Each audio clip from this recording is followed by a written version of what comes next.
Hello दोस्तों।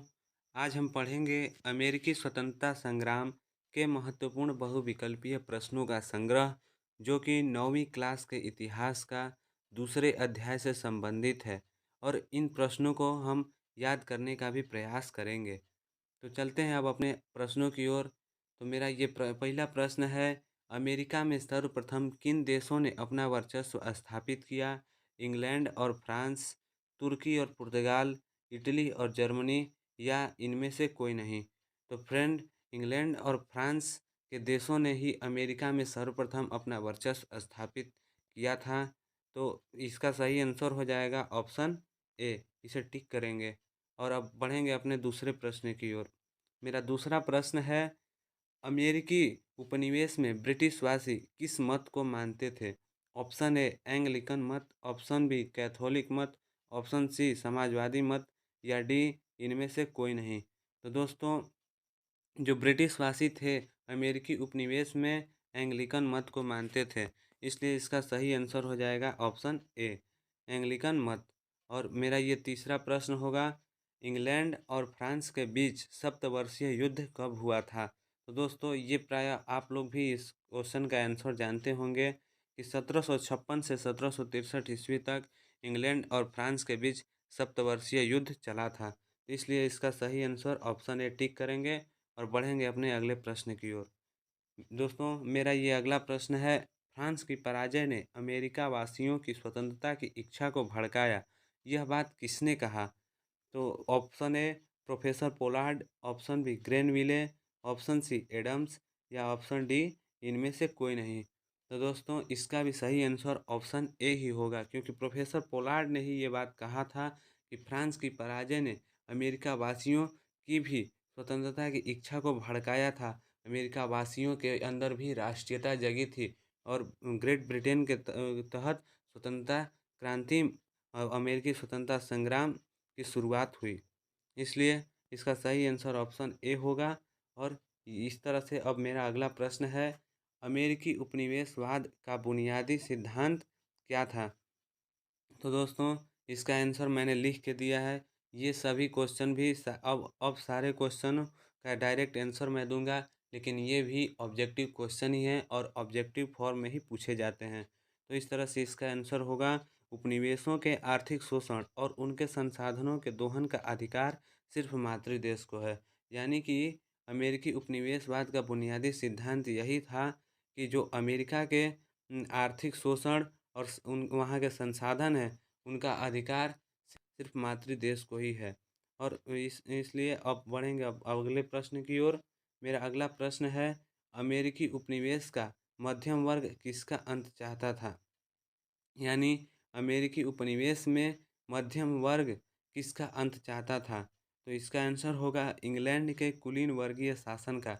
अमेरिकी उपनिवेश के जो मध्यम वर्ग के लोग थे, वो इंग्लैंड के कुलीन वर्गीय शासन का अंत चाहते थे। इसलिए इसका सही आंसर यही होगा। और मेरा ये अगला प्रश्न है, स्टाम्प एक्ट कब पारित हुआ था? तो दोस्तों, स्टाम्प एक्ट 1765 ईस्वी में पारित हुआ था। सप्तवर्षीय युद्ध में हुए इंग्लैंड की क्षतिपूर्ति हेतु इंग्लैंड के प्रधानमंत्री ग्रेनविले ने स्टाम्प एक्ट पारित किया था। इसलिए इसका आंसर होगा 1765 ईस्वी।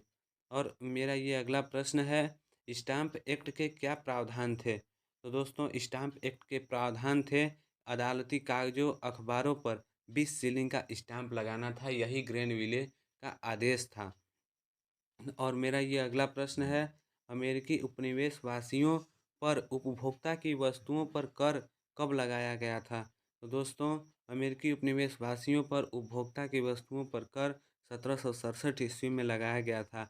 और ये ब्रिटिश संसद द्वारा सीसा, चाय तथा रोगन पर ये कर लगाया गया था। और अब मेरा ये 10वां प्रश्न है, अमेरिका में प्रतिनिधित्व नहीं तो कर नहीं का नारा किसने दिया? दोस्तों, अमेरिकी स्वतंत्रता संग्राम में सैमुअल एडम्स ने अपने देश के प्रति ये प्रतिनिधित्व नहीं तो कर नहीं का नारा दिया था।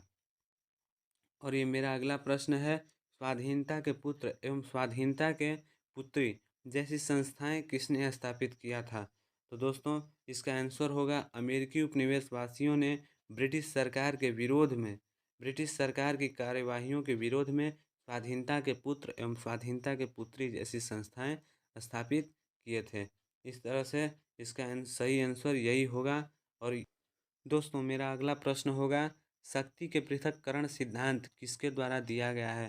तो इसका सही आंसर मॉन्टेस्क्यू होगा, क्योंकि मॉन्टेस्क्यू ने ही शक्ति के पृथक्करण का सिद्धांत दिया था। और अब ये है question number 13। East India company को भारत से चाय सीधे अमेरिका भेजने का अधिकार कब प्रदान किया गया था?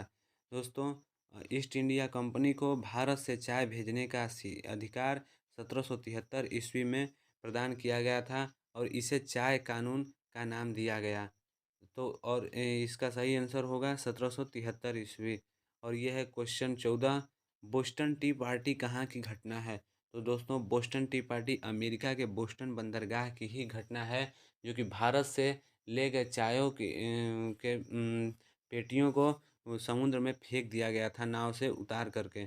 इसलिए इसका सही आंसर होगा अमेरिका के बोस्टन बंदरगाह की।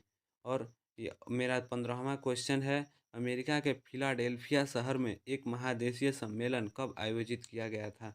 दोस्तों 5 सितंबर 1774 ईस्वी को फिलाडेल्फिया शहर में महादेशीय सम्मेलन का आयोजन हुआ था। दोस्तों अब ये मेरा क्वेश्चन 16 है, अमेरिकी उपनिवेशवासी और ब्रिटिश सेना के बीच प्रथम संघर्ष कब हुआ? यानी कि अमेरिका और ब्रिटेन के बीच स्वतंत्रता की लड़ाई कब शुरू हुई? 18 अप्रैल 1775 ईस्वी को। तो इसका सही आंसर होगा 18 अप्रैल 1775 ईस्वी को। और ये मेरा क्वेश्चन नंबर 17 है, फिलाडेल्फिया शहर में दूसरा महादेशीय सम्मेलन कब हुआ था? दोस्तों फिलाडेल्फिया शहर में दूसरा महादेशीय सम्मेलन 4 जुलाई 1776 ईस्वी को हुआ था। इसमें टॉमस जेफरसन द्वारा तैयार घोषणा पत्र जारी किया गया था। और ये है क्वेश्चन 18, अमेरिकी स्वतंत्रता संग्राम का अंत कब हुआ? यानी कि अमेरिकी स्वतंत्रता संग्राम कब से कब तक चला था? तो 1775 से 1783, यानी 3 फरवरी 1783 को अमेरिकी स्वतंत्रता संग्राम का अंत हुआ, जो कि पेरिस संधि के द्वारा हुआ था। और ये मेरा अगला 19वां क्वेश्चन है, अमेरिकी संविधान का निर्माण कब हुआ? दोस्तों विश्व की सबसे पहला लिखित संविधान अमेरिका का ही है, इसलिए इसका आंसर 1787 ईस्वी में अमेरिकी संविधान का निर्माण हुआ था और ये लागू हुआ था 1789 ईस्वी में। इस तरह मेरा 20वां क्वेश्चन है, अमेरिकी स्वतंत्रता से किसके सिद्धांत को बल मिला? दोस्तों एडम स्मिथ के लेसेज फेयर सिद्धांत जो था, इसको बल मिला था अमेरिकी स्वतंत्रता से, इसलिए। और इस तरह से मेरा अगला क्वेश्चन है 21वां, अमेरिका के प्रथम राष्ट्रपति कौन थे? जब अमेरिका स्वतंत्र हुआ तो वहाँ ही के एक सेनापति वहाँ का राष्ट्रपति बना, जिसका नाम था जॉर्ज वाशिंगटन। ये एक अमेरिकी सेनापति थे। और ये मेरा 22वां क्वेश्चन है, अमेरिकी स्वतंत्रता संग्राम में ब्रिटेन की हार का दोष किसके मत्थे पर मढ़ा गया? यानी कि जब ब्रिटेन अमेरिका से हार गया तो ब्रिटेन की हार को किसके मत्थे पर मढ़ा गया? जॉर्ज तृतीय तथा उसके मंत्रियों पर। दोस्तों जॉर्ज तृतीय ब्रिटेन का एक राजा था, जिसकी निरंकुश नीति की वजह से ही ब्रिटेन की हार हुई थी।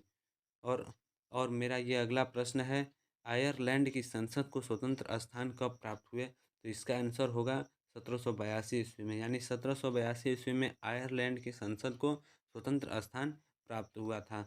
और ये मेरा 24वां क्वेश्चन है, आयरिश संसद वेस्टमिंस्टर संसद से कब जुड़ा? इसका भी आंसर होगा 1800 ईस्वी में, यानी कि 1800 ईस्वी में आयरिश संसद वेस्टमिंस्टर से जुड़ा था। और ये मेरा 25वां क्वेश्चन है, किसके नेतृत्व में फ्रांसीसी सैनिक अमेरिकी स्वतंत्रता संग्राम में भाग लिए? तो ये होगा लफायते के नेतृत्व में। लफायते के नेतृत्व में फ्रांसीसी सैनिक अमेरिकी स्वतंत्रता संग्राम में भाग लिए, यानी कि फ्रांस ने अमेरिका को सीधे तौर पर मदद किया था सैनिक भेज करके ब्रिटेन के विरुद्ध। और ये मेरा 26वां क्वेश्चन है, विश्व का प्रथम लिखित संविधान कहाँ निर्माण हुआ था? तो इसका भी आंसर होगा अमेरिका। अमेरिका में ही विश्व का प्रथम लिखित संविधान निर्माण हुआ था। दोस्तों तो अब ये मेरे सारे क्वेश्चन ख़त्म हुए और आशा करता हूँ ये वीडियो आप सभी को बहुत पसंद आएगा और आप लाइक ज़रूर करिएगा और मेरे चैनल को सब्सक्राइब भी करिएगा। Thank you.